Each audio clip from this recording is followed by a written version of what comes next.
Hello, everyone. My name is Kevin Navratil. I'm the Democracy Commitment Coordinator and Political Science Professor at Moraine Valley. And I am joined by my co-host, Dewitt Scott, Student Support Specialist. Hey, Dewitt. Hey, Kevin, glad to be here. Good to have you, buddy. So this is our Difficult Conversation series where we tackle a different topic every 2 weeks and invite our attendees to contribute to our discussion, ask questions, share perspectives. And we designed this series to try to provide a forum to speak frankly and on issues that we think are important and timely. And so today's topic is whether college campuses have a problem with cancel culture, wokeism, or free speech. And so I just wanted to start off. I want to share a couple pieces of content that I have come across recently that in part helped shape this topic, helped influence why we selected this topic.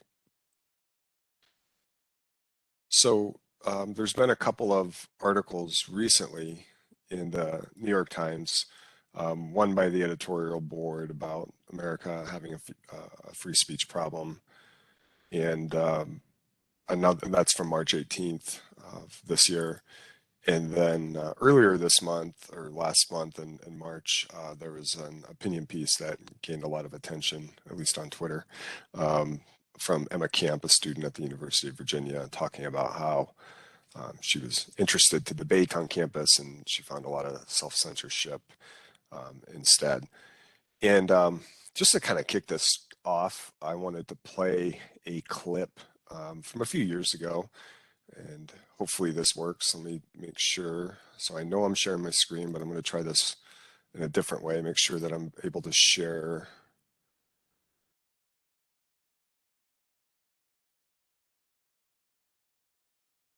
Okay, so DeWitt, you'll have to let me know if for some reason the audio or visual isn't working here. Do you see this Van Jones? Yep, I see the Van Jones YouTube clip. Okay, so this was at the University of Chicago. University of Chicago has actually been known as one of the institutions that has actually had robust protections for free speech on campus. And this was an event from just a few years ago. And so Van Jones, if you don't know, used to work in the Obama administration. He's a commentator on CNN. He actually holds a lot of different hats. But he was asked about his view on safe spaces on college campus. So it's about 3 minutes. I'm going to let this play.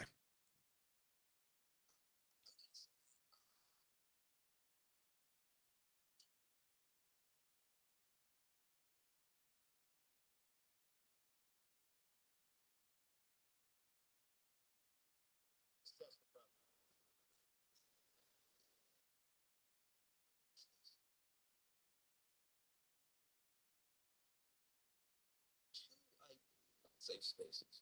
Yeah. The idea of being physically safe on not being subjected to sexual harassment, something like that, or being targeted specifically personally for some kind of hate speech, you are an N-word, whatever. That I think. But there's another view that is now, I think, ascendant, which I think is just a horrible view. I need to be safe ideologically. I need to be safe emotionally. I just need to feel good all the time. And if someone says something that I don't like, that's a problem for everybody else, including the administration. And I think that is a terrible idea for the following reason. I don't want you to be safe ideologically. I don't want you to be safe emotionally. I want you to be strong. That's different. I'm not going to pave the jungle for you. Put on some boots and learn how to deal with adversity. I'm not going to take all the weights out of the gym. That's the whole point of the gym. This is the gym. You can't live on a campus where people say stuff you don't like, and these people can't fire you. They can't arrest you. They can't beat you up.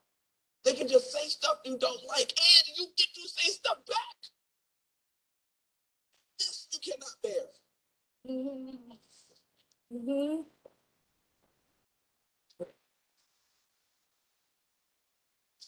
This is ridiculous BS. Liberals, my parents, and Monica Elizabeth Peake's parents, hello Monica, were marched. They dealt with fire hoses. They dealt with dogs. They dealt with beatings.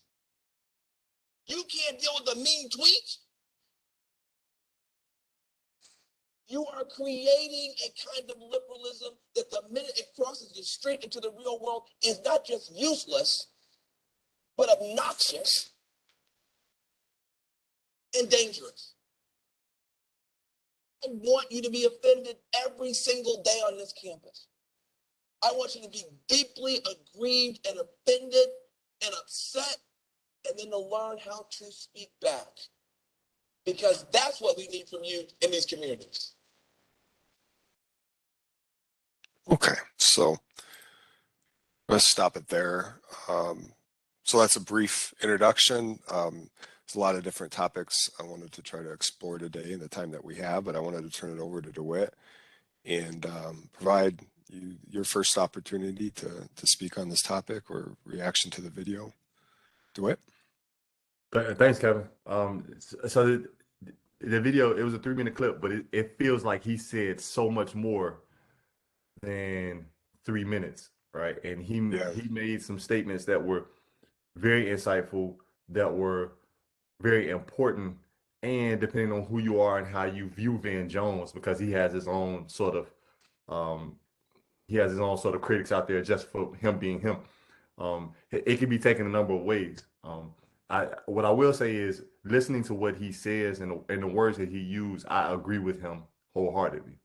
Right, this is me personally, and I don't know where you stand, Kevin. Kevin and I didn't talk beforehand about, where we stand on this issue, so that's what makes our conversation so refreshing, right?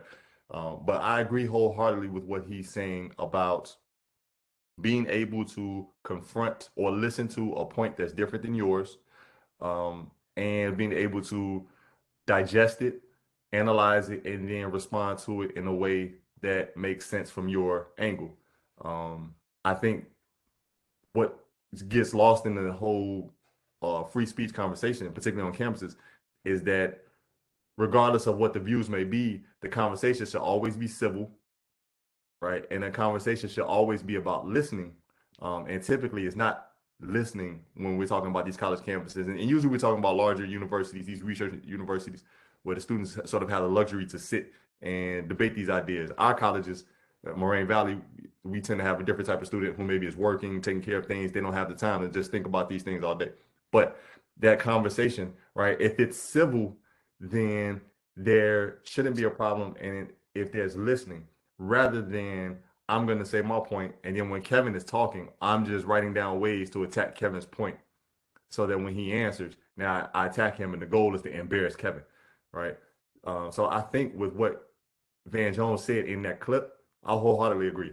And I think that college students who take that approach,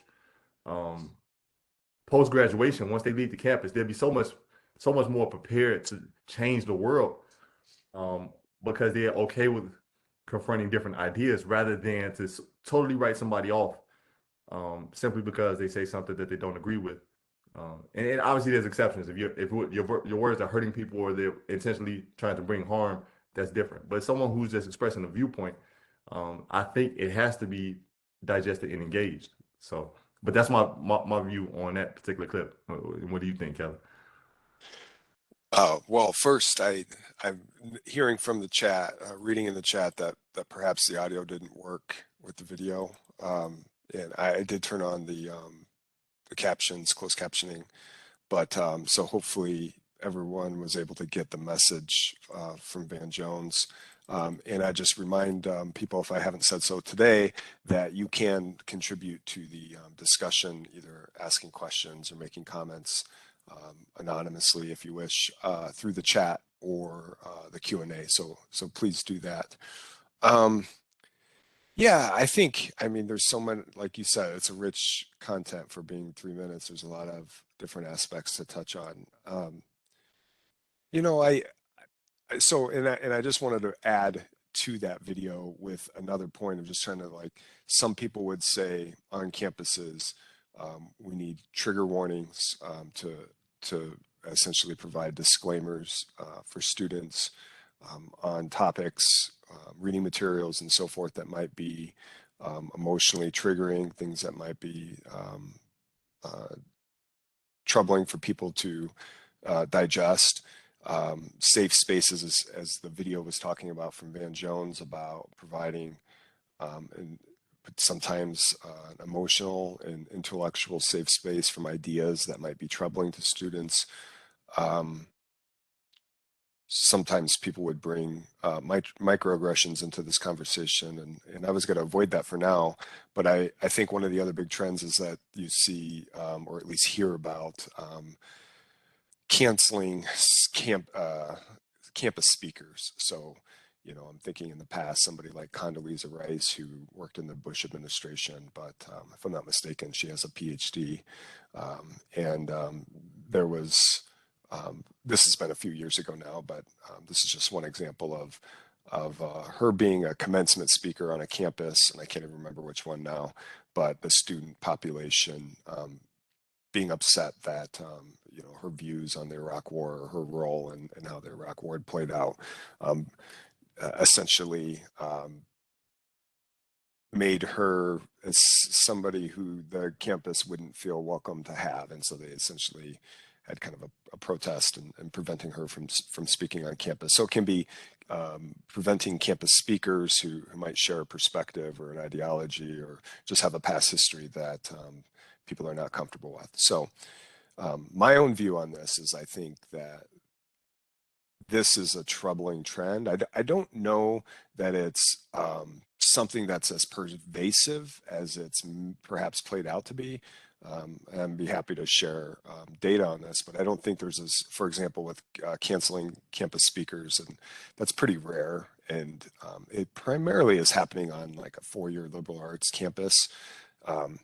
So I don't want to overreact to it, but I do think that there's, like the first article that I shared, there is probably a tendency for students to self-censor. And I think from the Van Jones clip, I do think that, you know, and he's really speaking in part to liberals. And I do think that there's a there, if you will, that there's something going on, particularly within the left, of not wanting particular ideas and perspectives shared on campus. And I find that a troubling trend. And I think one that one of the reasons I selected this topic to explore is one that I think that is ultimately destructive for students and for the campus culture. I think that it's really important to have a marketplace of ideas on campus where everybody feels like they can share their perspectives, that you can hear a diversity of perspectives, and that we can, and, you know, as Dewitt was saying, listen to one another, engage with one another. You don't have to agree, but you can at least listen. And this can help you hone your own ideas and thoughts and develop your own arguments better. And I think it's one of the institutions, college campuses, that is, one of the best places for this kind of free marketplace of ideas to occur. So I definitely share much of, or I agree with much of what Van Jones said, and I think that I hold that same view, that freedom of speech, particularly on campus, is really important. Yeah, I agree, Kevin. I don't know if we have anything in the chat, but something that Van Jones touched on, for those that couldn't catch the video, me and Kevin, we're trying to summarize it as we speak. But something that you also touched on, Kevin, So the canceling of the speakers, you know, if we're being honest, on college campuses, it's a left-leaning trend, right? Typically, if you look at the speakers who've been canceled or the professors who've gotten in trouble for saying certain things, they've typically been saying something that is viewed as anti-left or anti-leftist, right? So when it comes to this particular topic on higher ed campuses, it feels like a liberal mob almost. And as someone, I say it every time we speak, right? As someone who identifies as left, I disagree with this is one thing about the left that I disagree with, because of all the things that we said. Um, I think the question becomes, obviously, we don't want to shut down debate. We don't want to shut down opposite ideas. But for some people, left or right, the professor or the statement or the ideology or the speaker, it sometimes crosses the line, right? And I think what we're having a hard time doing, just because we're human, we don't know, we're trying to figure this out as we go. Where do we stop the line, right? So, for instance, you may bring a Republican politician to campus that people disagree with, right? We don't necessarily want to stop that person. That's a politician who is expressing their views on the campaign trail or whatever it may be. But then you may have a right-wing political pundit or podcast host who says some things that are a little bit more controversial, and it's like, okay, we'll let that go. But you know, the question is, where do we cut off to say, okay, this person is just toxic and is here to just, you know, stir up mess, right? I think that's where we have a hard time, and by we I mean just human beings, where we have a hard time deciding, you know, what's right or appropriate. Yeah, and I think that's an important distinction, DeWitt. I'm thinking in particular, I want to get the name correct, Milo Yiannopoulos. I think he's been the center of a few different campuses. I'm thinking about Cal Berkeley, if Yep. memory serves, and others that there's a big uproar and student protests and Yep. even security concerns to where the event gets canceled. But Mhm. I'm very much for freedom of thought and having speakers who might even have arguments that are certainly far from the mainstream and are provocative. But in some ways, you also, and I think he's certainly not alone, but there's speakers like him where it is almost like flamethrowers, where Mhm. they're almost, their whole intent is just to be provocative, and that Exactly. their lack of substance. So if I as democracy commitment coordinator and in a previous role as global diversity education coordinator, would often have campus speakers. And if I'm thinking about inviting speakers, I'd like to have a full spectrum of different perspectives covered over the course of a year or two, but just selecting a speaker based on how much attention they grab. And I think that some of them have kind of figured this out of how to Yep. gain recognition. And so, the language that they use and, Yep. how divisive they are seems to be their whole point. And so I do think that if I were to agree with canceling of some speakers, or if at least not being inviting to certain speakers, it would be speakers like that who Mhm. their whole um, agenda seems to be to gain publicity and to, like, how outrageous can they possibly be? They're almost just sensational, like the carnival, barkers, if you will, who. But I think they, again, these are still fairly rare scenarios, but sometimes they gain a lot of attention in the media. But Yeah. your point, I think, what if a professor, I'm thinking one of the things that I just suspect, I don't have data on this, but what if this is a more modern trend? And part of this is we have smartphones now. It's easier to capture what's going on in a classroom, and I think there's obviously benefits to this. Um, but similar to maybe what's been happening with police officers being recorded in scenarios, obviously some really horrific ones with either shootings or George Floyd and so many other examples. Obviously, those are great for us to get a window into what's happening that perhaps we didn't in the past.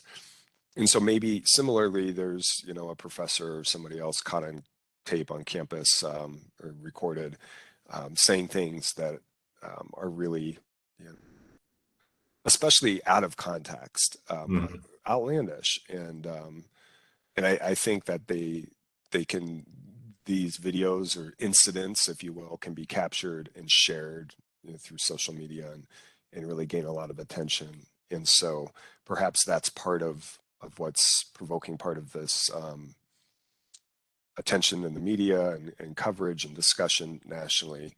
Um, so, I think there's a lot of different aspects to this. But that being said, I do think there is, some substance to the fact that some professors, and I'm happy to cover specific examples that I've documented, in researching this a little bit, just of people who have either, you know, um, been reprimanded, but in some cases lost their jobs because of things that they've said in a speech, Mhm. things that they've said in campus, sometimes a word that comes out of their mouth, and or a tweet or something that they've done, to bring negative attention to their institution.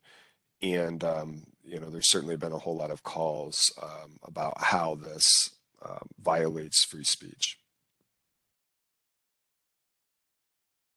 So if you have questions, please feel free to use the chat, or if you have an example or something that you'd like us to discuss, please share that either in the chat or the Q&A. Other So, thoughts? but to ask you, Kevin, because you actually do teach in the classroom, and I know we're not necessarily a four-year liberal university and things like that, but as a political science professor, how do you approach topics that at the moment may be seen as controversial, right? One, not necessarily controversial 20, 30 years ago, but it's a different time. What is your approach, or what is your thought process in the classroom when thinking about certain things to say or topics to address? Well, great question. First of all, I don't shy away from controversial topics. I think, in particular, having political science as my discipline, I think there's going to be clear examples of things that can be controversial, or hot button issues, if you will, whatever language you like to use. And I think that as I said earlier, I think that this is a great forum for us to have that. Um, I don't consider, I don't like the idea of safe spaces, that we should somehow limit our exposure to particular ideas. But so I shouldn't use this language this way, but in some ways I still feel that college campuses are a pretty safe place. And I think that's part of the reason I selected that clip with Van Jones, is that, yeah, I mean, somebody might disagree with you. And perhaps now in the modern era, people might share a video about you, and potentially shame you on social media. I think that is fairly new, but it's still, the stakes aren't that high for you to share an opinion in the classroom, and have it be disagreed with. It's not the workplace, where you can potentially lose your job as a student to share your perspective. So I really think it's a great opportunity, and I think sometimes I provide some context of hey, this here's some different opinions, and here's maybe why this is a controversy. But I don't really believe in trigger warnings you know um, as a rule, to always be.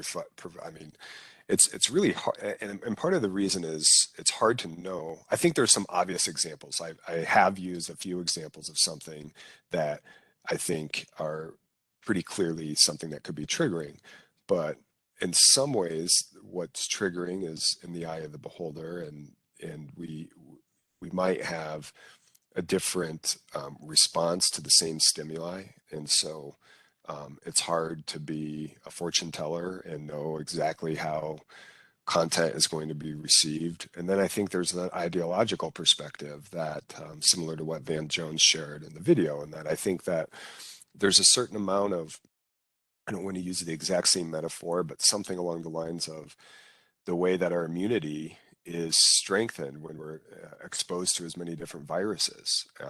I think there's a similar kind of inoculation period that goes with ideas, and I think that we need to have college classrooms and campus events be an opportunity for us to be exposed to as many different ideas to strengthen our own views. And, you know, I don't want to be redundant with what I've said, but I think that I believe in that philosophically as an educator. And so I do try to err on the side that, you know, let's not talk about this and let's not talk about that. I think that that would be doing students a disservice. I don't think they need protection from words, speakers, books. I don't think students are as fragile as some may suggest, or you know, some of these different safe spaces, trigger warnings, and so forth may indicate. And I'm actually heavily persuaded, and I'll make a plug for this book called The Coddling of the American Mind, George Lukianoff and Jonathan Haidt.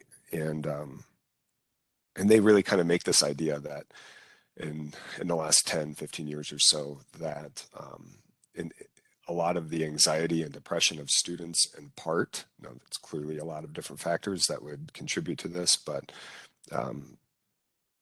perhaps a generation that's been overprotected, not just as children's, as growing up, not being allowed kind of free play and opportunities for exploration and kind of independent play away from their parents, and as they get older, kind of riding their bike and exploring neighborhoods and so forth without helicopter parents over them. But then getting into college campuses where there's again this kind of heavily padded, insulated environment that students are in, and the way that that can result in anxiety. And eventually, you know, there is, when you leave college, you go to the real world as it's described in jobs. And I think that in a lot of other aspects of life, that's why I go back to college, is generally more of a safer place than the job market or the office space and the other outside of higher education. All of those other different aspects of our societies, I guess, are less safe than the college campus. And so I think that it's incumbent upon college faculty members like myself to make sure that we're not creating a cocoon for our students, and that, like, creating artificially created, you know, I'm not trying to create a super, it's not like boot camp or something like that, where you're trying to like make things really, really challenging for students. But I think we try to replicate as much as we can ideas that are out in society that they're going to have to be familiar with. So I don't know, that was a rambling response, DeWitt, but I don't know. Hopefully that made sense, and hopefully it answered your question. No, it definitely made sense to me. And I really wanted your perspective because, again, I don't teach in the classroom. So when I'm reading about these different instances, particularly when I'm reading on like the Chronicle or Inside Higher Ed, you know, I'm kind of imagining what's happening in the classroom. And, you know, you listen to people talk about the situation. So specific, or what I want to say, particularly about trigger warnings, right? Not ever having personal experience with a trigger warning per se, right? I've always been interested in them, and I've supported them theoretically from the standpoint of when presenting students with content related to violence and especially sexual violence, right? So is I understand the trigger warning is to let the student know beforehand, hey, this particular book, text, discussion, video addresses issues of sexual violence, addresses issues of you know, physical violence, emotional violence, domestic abuse. Now, again, never dealing with any of those issues. I understand and agree with and support trigger warnings for those reasons, right? You know, and again, because as I said before, we're human, so we're trying to figure all this out, you know, as we go. The whole idea of a slippery slope. So I'm for trigger warnings for violence, right? Sexual violence, personal violence, emotional violence. Like I don't necessarily believe we need a trigger warning if you're going to show a clip of Trump, right? If he's not addressing sexual violence, if it's not in that compartment that I said before, but if he's just talking about his views of um banning certain countries from allowing citizens of certain countries to come in, or building a wall, right, on the southern border, or any of these other things that he's advocated before. I don't necessarily think a trigger warning is needed, but then again, right, when he's banning, or he talks about banning citizens from Muslim countries, right, then someone could say, well, you're not Muslim, right? That a Muslim person may say, I need a trigger warning for that. Or building a wall on the southern border, and someone say, well, you're not from Mexico, you're not from Central America, South America. They may want a trigger warning for that. And just with so many different factors and so many moving parts, it's just tough to see where to, like, there's no sort of consensus, and I don't think we can get there, at least not immediately. So I don't know what Yeah. to think or what to say about that. That's, I actually had just been writing down as you were talking, just to play devil's advocate. And it's not just devil's advocate. I'm sympathetic to this view that it might be easy for me as a white male, heterosexual, and so on, to say, well, yeah, I think we should just, be able to have free speech, and we don't need trigger warnings in safe places or any of these things. And perhaps, all of these things are part, and parcel with kind of the status quo of kind of the way things have been, and this language and things, trigger warnings might not, or some of the examples that might elicit a trigger warning might not be as harmful to somebody like me as to somebody else. And I do think those are worth exploring. I really do. And, I don't want to say that I'm completely opposed to all of it. And I think you brought up a great example with sexual assault and some of the other content that might be helpful to have trigger warnings. And, I do think there's been a lot of examples of literature that have been criticized to be, for faculty to be using in the classroom because of sexual violence and things that might be contained in the books. Now, I still would err on the side of them being used, and I think that it might be helpful to have the view of counselors and psychologists and others who are working more with students who are harmed by this content, to hear their perspectives and have that be part of the discussion to make decisions like this.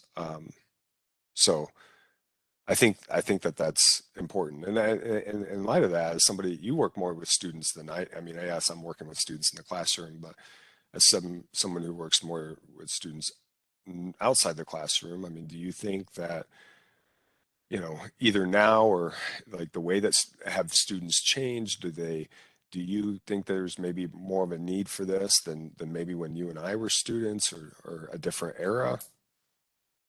All right, yeah, absolutely. I mean, I was in college in the mid 2000s. Okay. I'm dating myself here, right?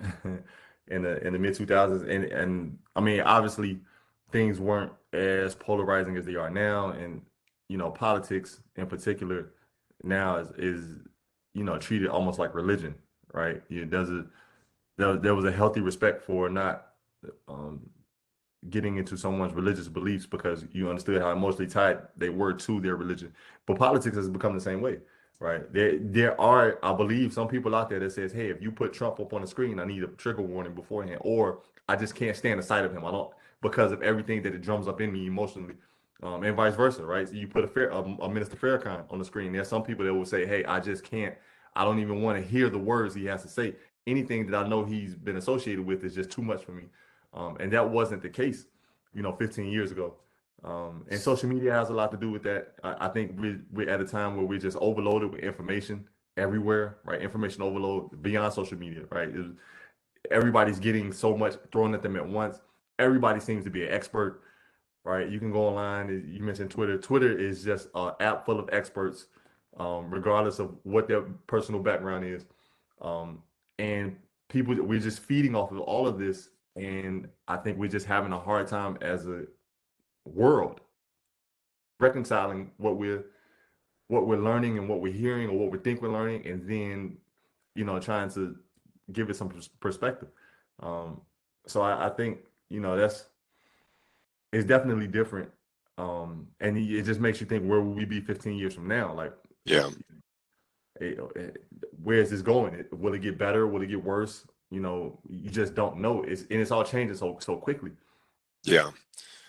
So I want to get to a couple questions in the chat, but it made me think, before I get to those, some of the cancel culture, the canceling. I think it's worth deliberating on that a little bit. Like, part of that comes from, the Me Too movement era, where somebody like Harvey Weinstein and others who were just really atrocious in what they did.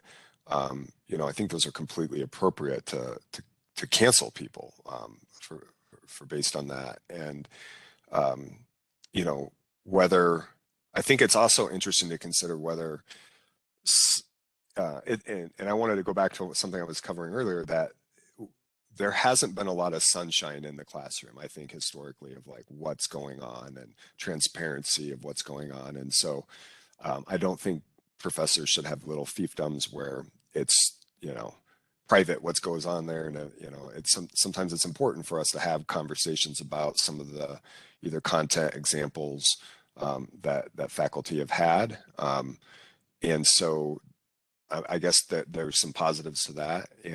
But to the negative side of like potentially canceling professors, I do think that there's a concern that, perhaps using the wrong book, using the wrong example, having the right description come out. We all have bad days, but when you look at your body of work, if I teach 7 classes a semester, um, you know, over the course, I've been here 16 years, you're bound to have things, not come out right, or handle things in a more delicate manner, or however it may be. And, there is a concern, to your point, that if there is a lot of potential landmines out there, and um, sometimes I'd like to think that your total body of work, of either how you've treated students, how respectful you've been, would be a mitigating factor instead of just, perhaps, I'm being generic here. I'm not,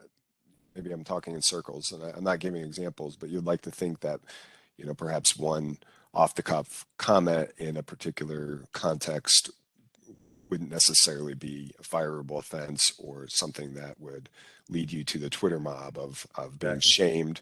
And I think that that's part of what this is, right? I mean, and I do think it's, back to the Harvey Weinstein and others, like, this is asymmetrical power, and there's benefits to this for some people who might have been marginalized to finally have the opportunity to challenge the people in power, and by calling them out on Twitter or whatever it may be.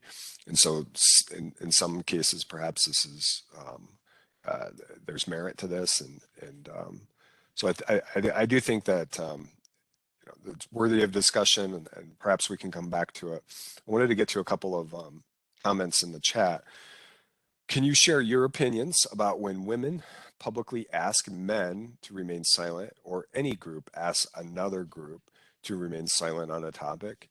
People may then be in fear of being canceled if they use their voice. So I remember being part of a panel discussion on the Me Too movement. And I remember at one point saying, perhaps I shouldn't have an opinion, perhaps my perspective should be, over here, or margin, shouldn't be out in the forefront of this topic. And maybe it's important for others to kind of be the voice. So I think that's an interesting, an important question. Should our own identity, that,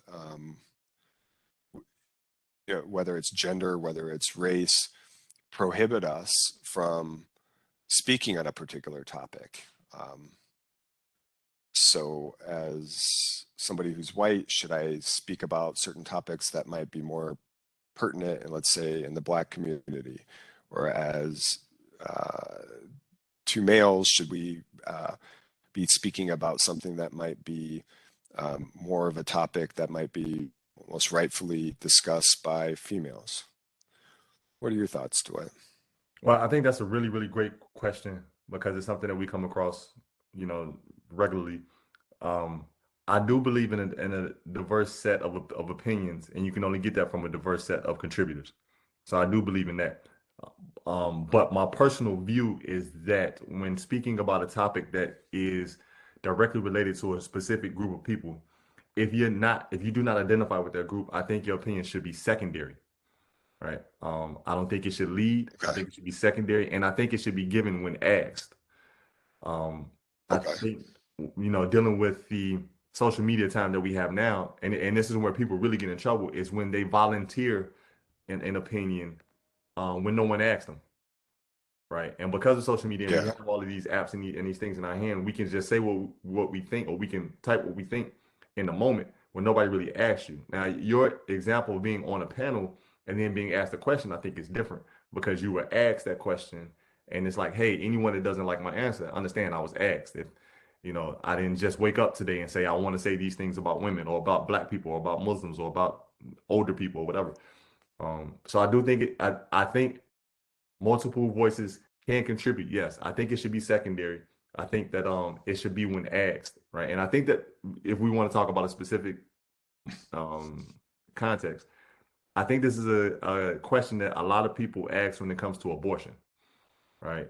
The idea that there are a lot of non-women, not people who do not identify as women, who are making a lot of decisions about abortion. Now, I understand a lot of politicians are women and they side with whichever side they're on, and that's understood.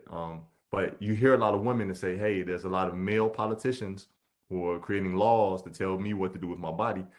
And again, I think if you don't identify with their group, your opinion is secondary. It should be given only when asked. And when you're told that you're incorrect or you're wrong or whatever it may be, I think it's best to be silent and listen versus getting defensive and combative. Yeah, I remember my American government book has this picture of, I think it was President Bush signing, could be partial birth abortion, but some sort of abortion restriction was being passed. And there was a, photo op where there was, I don't know, a dozen white male men, 50-year-old or more behind this, all smiling about this new abortion restriction. So I hear you on that one, but like, just to be like, maybe even connect a few dots of recent events. There's a psychologist, I think his name, Adam Grant. He wrote the book, How to Think Again or Think Again. And I think after the Oscars with the incident of Will Smith slapping Chris Rock, he had some sort of a tweet about the situation and something about violence. And I know he got a lot of backlash, and he wrote a follow-up to that of like, why, as a psychologist and as somebody who's concerned about violence and, concerned about a lot of different issues that psychologists are in. He's like, hey, I'm going to stay in my lane. Yes, I'm a white male. And to your point about being asked, I hear you on that, but yet there's also that point, like, who asks anybody on Twitter? Like, Twitter is Exactly, like, right. people are constantly sharing their opinions without being invited to. It's kind of part of the medium. And I think that's a good question too. And I guess I understand if my perspective isn't appreciated or could be wrong, but I don't like that trend, if it is a trend, that somehow my identity. I do think it's important for other people to be out in front, Mhm. and I don't necessarily need to be the leader of a response or but I think that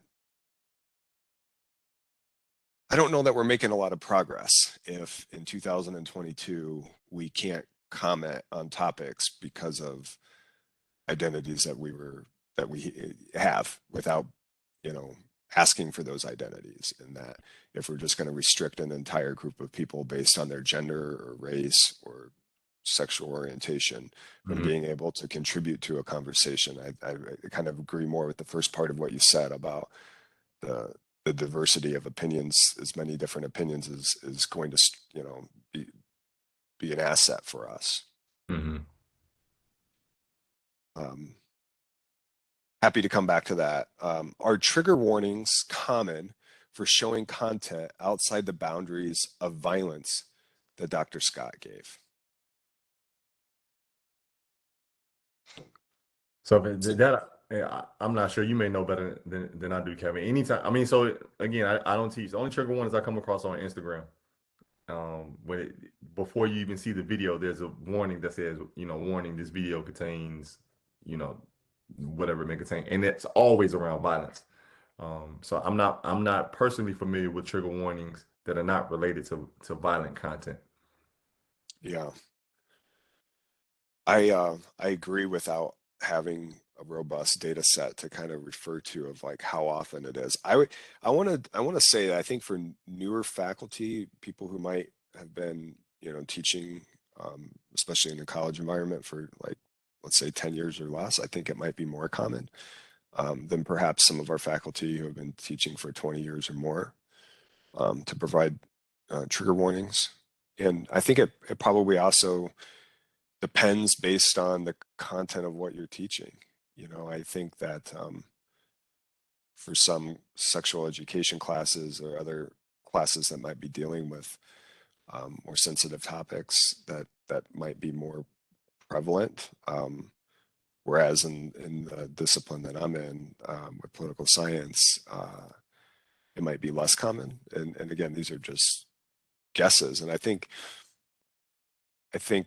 I would be happy to look into that more and try to provide, a more data, something that can speak to that with data. But and perhaps that's a problem that we don't really know to what extent. And I would be happy. There's a website called FIRE. I think it's called the Foundation for Individual Rights in Education, something like that. So, but the website is FIRE if you look it up. And I know they have a database for like speakers being canceled, or at least calls to cancel campus speakers. So there is some data on that, and to that I know that those examples are really fewer and far between than perhaps the attention that they may get in the media. So great question, and thank you for those of you who have contributed to the chat, and happy to address any other questions here too. Yeah, I'm a student in Michigan, and I have not had one in the classroom. And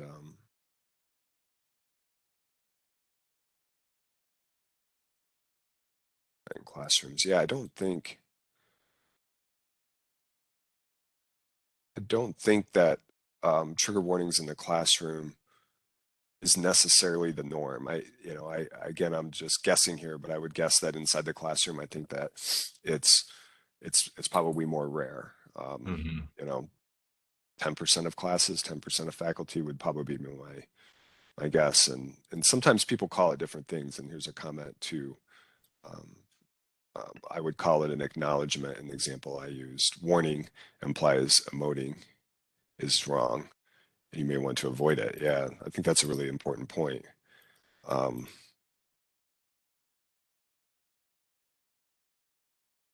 And like the sexual abuse examples, even if there's no imagery. But we're 10 minutes, or we have about 10 minutes. We're happy to go over as we sometimes do. But I wanted to turn it back over to Dr. Scott, see what if there was any areas of this that we haven't discussed that you wanted to add, thoughts that you have, or.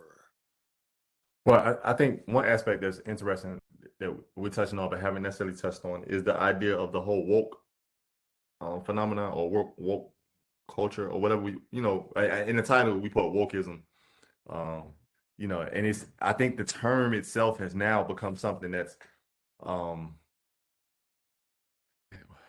don't know what's the word I want to use, but it's become a way to sort of mock conspiracy theorists or people who are just totally unreasonable in the ways in which they approach a topic. And I think you know, it started off as woke, started off as being sort of a euphemism for being aware, being informed, and things like that. But I do believe that it has just morphed now to, you know, like people, you know, saying, hey, you know, the first human beings ever, they were born in trees, stay woke. And it's like, where do you get that from, right? So the whole idea of being woke, I think it's just become so problematic now. Because it's gotten so far away from understanding, getting informed, finding the right sources, um, you know, reading between the lines. Essentially, that's what it was, reading between the lines. Now it's just totally become more of a conspiracy theorist sort of approach. And I don't think that helps anybody. Um, you know, it's just, I kind of what we were saying earlier about people who are just purposely malicious when they speak or when they come to campus. They're here to stir things up. I think with the wokeism culture, you have these conspiracy theorists who they have no basis for what they're saying. They just want to sound smarter than everyone else, and they want to make it seem like they're contrarian when they're not. Right? You know, I'm trying to think of the latest example. Well, even if we take the Will Smith slap, right, and the Chris Rock, right, there was a lot of talk the next day that said, well, the slap was fake, and Chris Rock, he actually had on a cheek pad, and the idea was that both of them are great actors, so he followed through, and Chris went this way, and the whole idea is to get more money for Chris's tour. You know, and I mean, could that be true? Theoretically, anything could be true, right? But this idea that these people who make these sort of statements, first of all, you have no research and no background. The slap happened like 6 hours ago. How did you get all this inside information? Right. Right. And then you're only it's so egotistical. The whole woke idea is so egotistical because I just wanted to show Kevin that I'm smarter than the rest of the world. You can't fool me. Right. And it's like Yeah. it's so counterproductive, and just unnecessary. Yeah. You're right. It's a word that goes back a long time and has been, kind of weaponized and distorted in a lot of different ways. And I think it's important for me to just kind of clarify of why I included it in the title. And, this idea of being alert and awoken to injustices, particularly racial injustices, um, is, I think, part of its more recent meaning.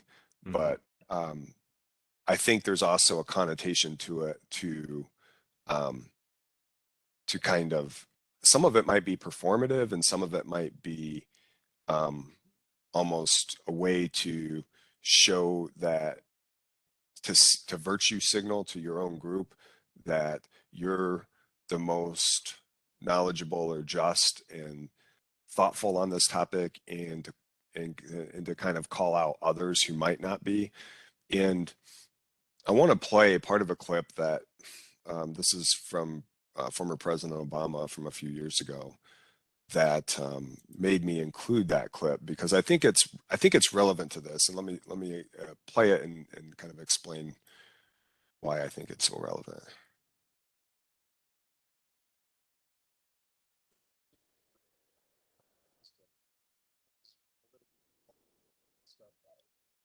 Get over that. The world is messy or ambiguity. People who really good stuff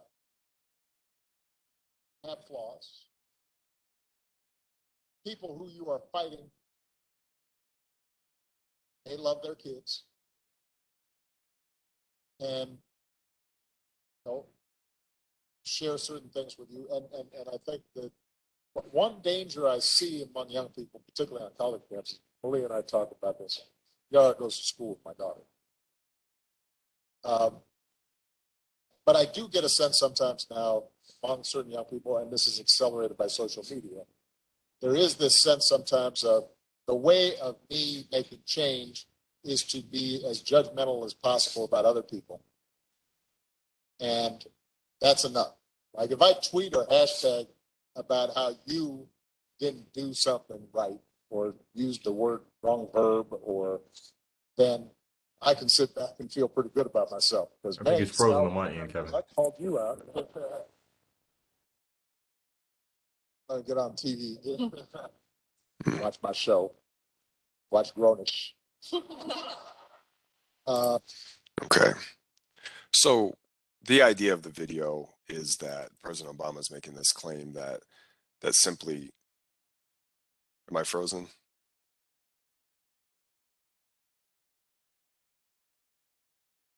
Ooh. Okay. So the idea with the video of that I was just playing from President Obama, and I shut it off because I thought it wasn't working. But the idea is basically that some people, particularly young people, and particularly through social media, might feel like they are woke by simply calling out other people through social media and telling them how unjust they are.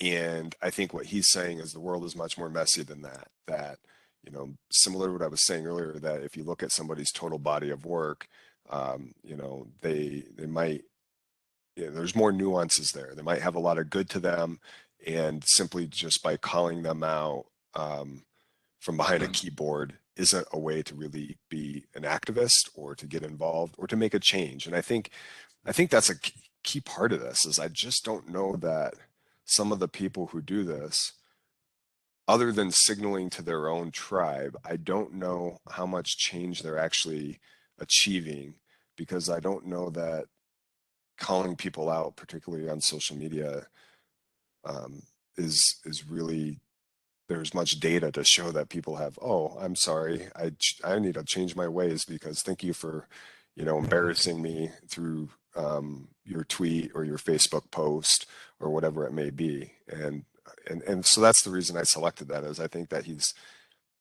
got a compelling case there of, and I think that I think he acknowledges rightfully that there's a lot of gray area with human beings. You know, none of us are perfect.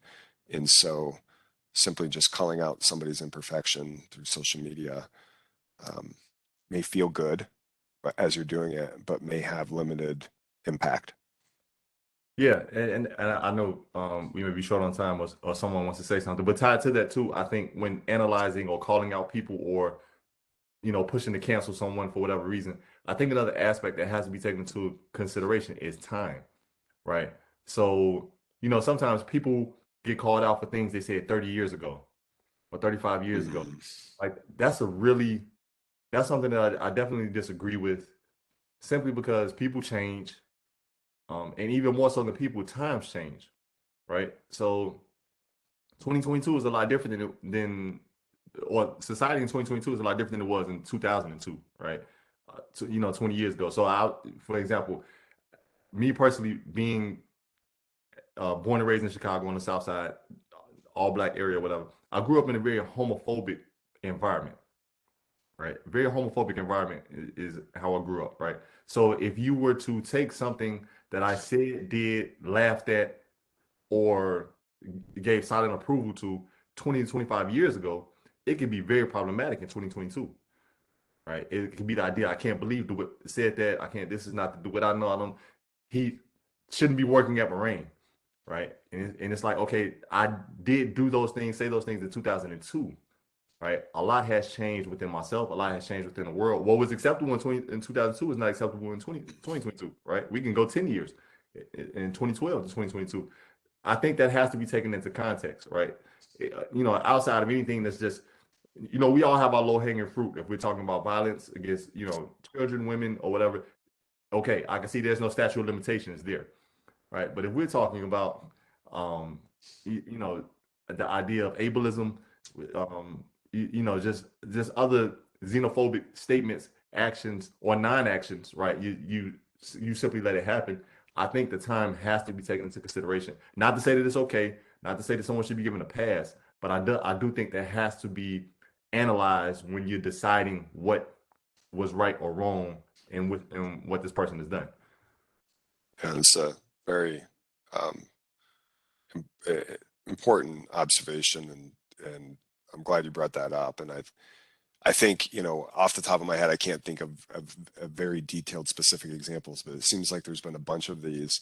I'm thinking of like a baseball pitcher who maybe when they were 17 or something, they had something on Twitter, and Yeah. Similar situation, but this may have been racial. And I don't mean to do injustice to the hurt that they caused by whatever they tweeted and done. But there seems to be a lot of those type of examples. So, just I remember watching the Senate confirmation hearings of Judge Ketanji Jackson Brown, and it felt really harsh, and that's my final answer. It was, but yet, I had to go back and rewatch some of the Justice Judge Kennedy, or not Kennedy, or Kennedy was retiring, Kavanaugh, and some of the questions about him liking beer in high school, and I understand that they were trying to kind of understand whether he was blacked out and potentially a sexual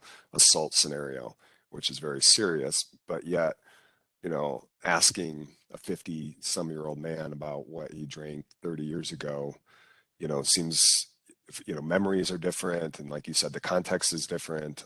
Social norms, I think, like in his case, even drinking was legal when you're 18, back in that time period. So so many different things. It's easy to take those different sense of evolving norms and applying them in a more strict way currently. So I think that's a really important point. There's a question here about how do we see restorative justice playing a role for people who have committed a more serious offense and have remorse and want to uncancel themselves? Wow, it's a great question. Yeah, that is a great question. Because I can, just thinking about the question, I can imagine how hard it is for someone to have to live through things that they've done or said in the past that they now feel differently about, right? But now they'll be forever tied to, or people will always want to throw it in their faces, and they're like, I'm trying to move past it. I'm trying to become better. And it's like, how do you do that with the constant reminder? My answer to that is I don't know. But Yeah, I think that's important. I think it's a great question. I think it's harder to answer in the abstract. Like, so the more serious offense, what is that serious offense? And I think when I answer that, it really, as much as everything I said in the first part of this talk, if it's something that's serious, of a sexual nature, something that makes students unsafe, and if we're talking about college class environment, I think that I believe in restorative justice. I believe in second chances, but yet I think at the end of the day, you have to really be mindful of. Again, I kind of talked against safe spaces, but I do think that if it's something of sexual nature that might put students in a compromised situation, I think that's difficult. I remember you, and I don't think it's something. So I guess I wouldn't allow for, depending upon how serious the offense was and what it was about. I think we might need to limit people uncanceling themselves. But in a lot of other examples, the non-Harvey Weinsteins and some of those other ones that we were learning about a few years ago, I do think there's an opportunity, and I don't know, maybe we shouldn't talk, maybe I shouldn't bring this up, but since it's something that happened in our community, and this is difficult conversations, hopefully this is a safe place that we can talk about it. Mm-hmm. I don't know if you heard, and there's other examples like this. So this is not college, it's, I believe, high school, but Mother Macaulay High School, I don't know, some time ago, a few months ago, one of their teachers, I think it was a teacher, I think she's been there like 40 years. This is when I want to say when the Washington football team was being renamed. Okay. Students were asking about why, and they needed to change the name from what was the Washington Redskins to, I forget what they're even called now. Are they Washington? I think they're the Anyway, Commanders now. yeah, Commanders. Okay, thank you. And she had used the example of how derogatory that was. And she used the actual N-word and how that is hurtful to blacks, but she actually used the real N-word, and she did it twice. and it was recorded. And so, you know, within a few hours, you know, she was brought to an office and essentially terminated. And of course, his Mother Macaulay is a Catholic school, right? Yep. Yeah. So, you know, some people brought that to my attention, and I was like, well, yeah, a Catholic school can do essentially whatever they want, even if there isn't cause. But this was a case where she actually literally used the word twice, where, you know, I just referred to it as the N word. So there's a distinction there, but then I think what I'm asking is there a distinction between when somebody wields the word in a like using it as a weapon versus referring to it in the abstract? And I wonder what your thoughts are. I wonder what other people, and we still have 5-10 people in the audience, like, how does that matter? Or is there a distinction from wielding it as a weapon, calling somebody a name, versus referring to it, and kind of the why behind that? Yeah, so that's a tough one. I mean, obviously, I think in our era, there aren't too many topics more difficult to dissect than the N word. Um, so the idea of, like you said, using it um, in a harmful way versus using it, as you say, to sort of um, contextualize a conversation, contextualize an idea when you're not black. Um, I And she wasn't. personally, She was not yeah, black. yeah. My thought is if she was black, she may have gotten into some sort of trouble. I don't know if she necessarily got fired, Right. but there wouldn't have been some sort of discipline.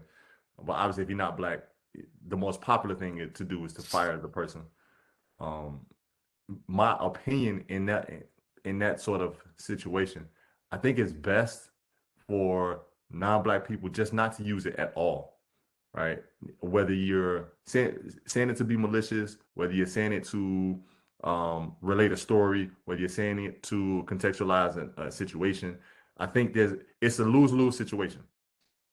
If you're not black, um, and kind of tied to what we were saying earlier, I think part of the reason for that is because it can be difficult to tell sometimes what an individual is trying to do with the work. Like it becomes slippery, right? So if we're going to give that teacher and Mother McCauley the benefit of the doubt, she was using it to contextualize a situation. Okay, great. But then you have another teacher that's like, I'll use it to contextualize the situation, but I'll use it too because I also, I want to see what the reactions may be in the room. And it's like, okay. Then you have someone who's a little further down the spectrum that says, I'll use it because I never get a chance to use it in public. And I think this would be a good time for me to actually, I want to see what it feels like. Mm-hmm. Right. And then you keep going further down the line. So it's like, where do we cut them off? Right. And I think the safest way is to just cut it off at the very beginning. Hey, at least now, 20 years from now, things may change. We have a different perspective. But as of today, I think if you're not black, just don't say it. You're not going to win that battle, right? Unless you're Joe Rogan and you're getting $100 million from Spotify, right? If you're not rich and famous with a lot of financial backing, you're probably 99% chance you're going to lose that battle. Right. Yeah, I agree, and I think, as you point out, it has the potential to normalize by exactly the process that you just laid out. As a free speech advocate on college campuses, and this was in the high school environment, in a private high school, but similarly, I don't think it needs to be used, and I don't understand how it got used twice, and I don't want to judge, but it's just one of those situations where even if as I referred to it, everybody knows the word I'm talking about. Right. And Yeah. there's just no point, need. and it's just unnecessary to actually refer to the actual word in that context. And so, despite being a free speech advocate on college campuses, I don't see any value there, only the potential for harm. Now, I would distinguish there. I don't want to get the details too wrong, but there's like a Chinese professor, perhaps, who had used a word that in Chinese sounds very similar. And I don't know if you've heard of this story before, and maybe not too much, but obviously it has it's a word in Chinese that has a certain meaning, and but when you verbalize it and pronounce it just a little bit off, it sounds pretty similar to the word we were just describing. Mm. And you know, being fired for something like that is a very different scenario, and Mhm. one that I would not be supportive of. And the restorative justice question, I think, would be a great example for that. Or even if that needed to be done, because I don't think there was any malice in this professor's, you know, it was just using a word that meant something different in a different Mhm. language. So, and that's part of what I'm getting at here is I think we need to be we need to be open-minded enough to understand that just because a word sounds similar, like that shouldn't be used as a fireable offense for a college campus. Um, so anyway, those are my thoughts on those two. And I don't know, we are pretty much 12 minutes over, but we were talking a little bit about uh, uh, one of the most talked about things in the last couple of weeks was the Oscars incident. So, any thoughts, DeWitt, that you wanted to share other than what you've already shared on that situation? Well, to be brief, because I know everyone in the world has made some sort of opinion or stated some sort of opinion on it over the past week. You know, I honestly think that was an unfortunate situation. I wish Will Smith would not have slapped Chris Rock. Um, Obviously he's paying for the fallout. The fallout is coming out. He's paying for it, you know, as the days go on. I do think Chris Rock has some responsibility. I don't think the joke was appropriate. Um, Specifically when you're thinking about Jada Pinkett it's a health issue, right? She has alopecia, and she's been very open with how difficult it's been and how hard she's had it, and you know, understanding women and their attachment to their hair. It was just inappropriate, you know, and it put Will in a difficult position because that's his wife. I wish he wouldn't have done it. I understand why he did it. I am against violence against anyone. I don't want to make sure we're talking about context and statements being taken out of Right. context. I do not condone violence in any sort against anyone. I'm totally against it in any way. Um, and I understand why he did it. And he has a deep history, right? He has a very deep history with his family and all that. And I always do this every time we have right. So this is the autobiography, right, that I have. And Yeah. he talks about not being able to protect his mother from the Mhm. violent abuse of his father, right? As a matter of fact, the very first sentence in this book is he says, "I always view myself as a coward." That's the first sentence, Yeah. right? So he had a lot going on inside of Yeah. him, but I wish he had not done it. I'll put it that way. And again, I do not condone violence in any way against anyone. I wish he didn't do that. Right. Yeah. Um, the one more comment in the chat, and I think we can end. I think Christian Piccolini, could be mispronouncing that. The former skinhead turned skinhead reformer is a good example of a success story of somebody who is horrible and does the work to undo what they helped build. And yeah, I think that's an important example. I'm not familiar with that specific case, but I've heard others like that. Um, It sounds like the movie American History X. oh yeah, I was just putting that together, right? And if you're not familiar, that's a really tough film to watch, but a Yeah. powerful one. And one that I watched somewhat recently. I think when I had COVID, I was rewatching some old films, and it made me think about how some of the rhetoric used by the character played by Ed Norton seems so reminiscent to things that we've been hearing lately, in particular about immigration and Mm. so forth. So yeah, really troubling movie, but one that also shows that transformation ability. And I think we all understand. We've heard those stories of people who have done some really horrible things in a different era of their life, and how the human growth potential to really change. And so I think those are, I really believe in teachable moments, and sometimes in classrooms when somebody says things that can be hurtful or harmful to another group of people or to an individual, I think it's important to contextualize those as much as possible and provide an opportunity to learn from that. So there's a link that was shared in the chat. I don't like to just open up links I'm not familiar with for the entire audience, but apparently he's from the South Chicago area. So thank you, Rocky, for sharing that with us. And thank you for everyone in the chat today. Appreciate, we went overboard today over time, but I thought it was a great talk. So Rocky's letting us know there's a TED Talk here with this former skinhead who goes by the name of Christian Picciolini. And just remind everybody in 2 weeks that our next topic is, I think, about cultural issues and how they may impact elections. So thanks again to Dr. Scott. Always great chatting with you, learning from you. Always my pleasure. I always enjoy it. Always learn. So you were always a professor inside and outside of the classroom. Well, thank you very much. And thank you again to all the audience and people who took the time to share to the chat. Take care, everyone.